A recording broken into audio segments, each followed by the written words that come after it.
Good morning student. आज हम marketing research में रिसर्च डिज़ाइन के बारे में बात करेंगे। इसके अंदर ये बताएंगे कि रिसर्च डिज़ाइन क्या होता है। शोध प्ररचना शोध के एक अंश का तर्कयुक्त तथा व्यवस्थित नियोजन एवं निर्देशन है।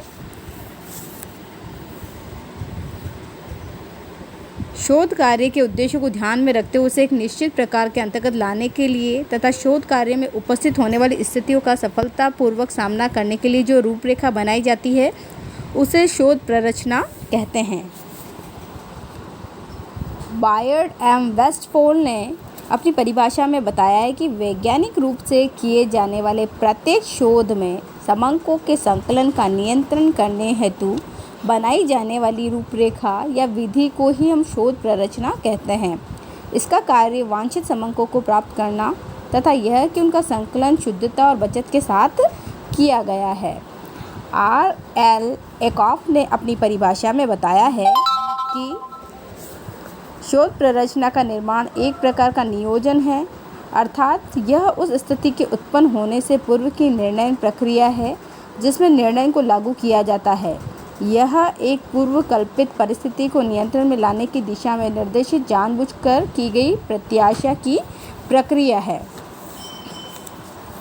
फिर हम बात करेंगे शोध प्ररचना के उद्देश्य क्या होते हैं। शोध प्ररचना के उद्देश्य में बताया गया है कि अवलोकन एवं विश्लेषण के लिए आवश्यक आधार प्रस्तुत करना, शोधकर्ता के प्रश्नों का उत्तर स्पष्ट रूप से देना चाहिए, शोध में परिकल्पना के आधार पर विभिन्न कारकों के प्रसरण पर नियंत्रण रखना आवश्यक है, शोध कार्य में सहायता करना चाहिए।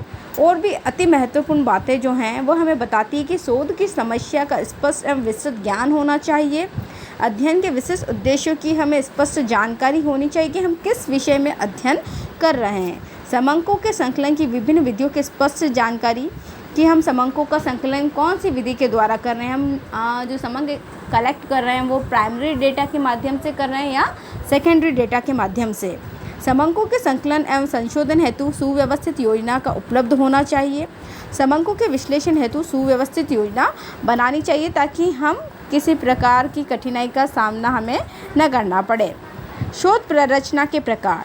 शोध कई प्रकार की होती है।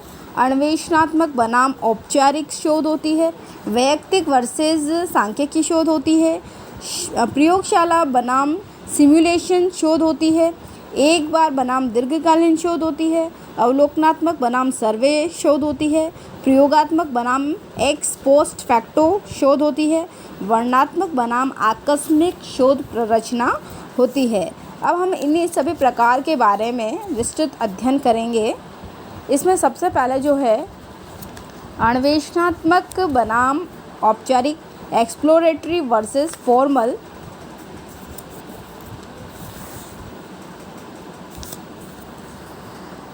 इस शोध में प्ररचना में विचारों तथ्यों पर बल दिया जाता है। जब किसी शोध का उद्देश्य किसी विपणन समस्या में अंतर्निहित कारणों को ढूंढ निकालना होता है तो उसे संबंधित रूपरेखा को हम अन्वेषणात्मक शोध कहते हैं।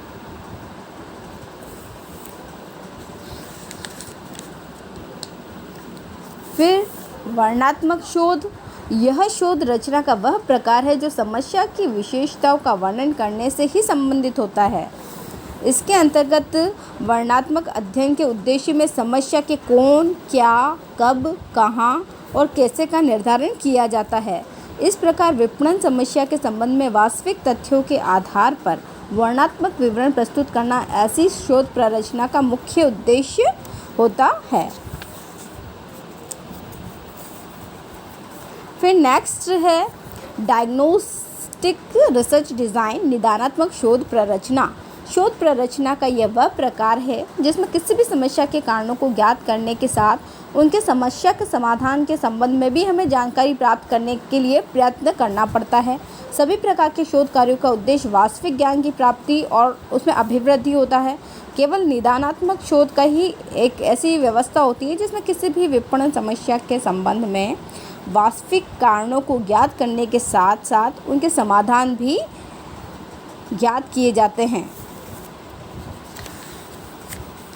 नेक्स्ट जो है प्रयोगात्मक शोध प्ररचना, एक्सपेरिमेंटल रिसर्च डिज़ाइन।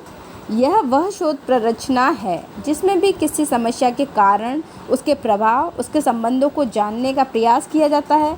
इसके अंतर्गत नियंत्रित दशाओं में निरीक्षण, परीक्षण और विपणन समस्याओं का अध्ययन करने हेतु शोध प्ररचना बनाई जाती है।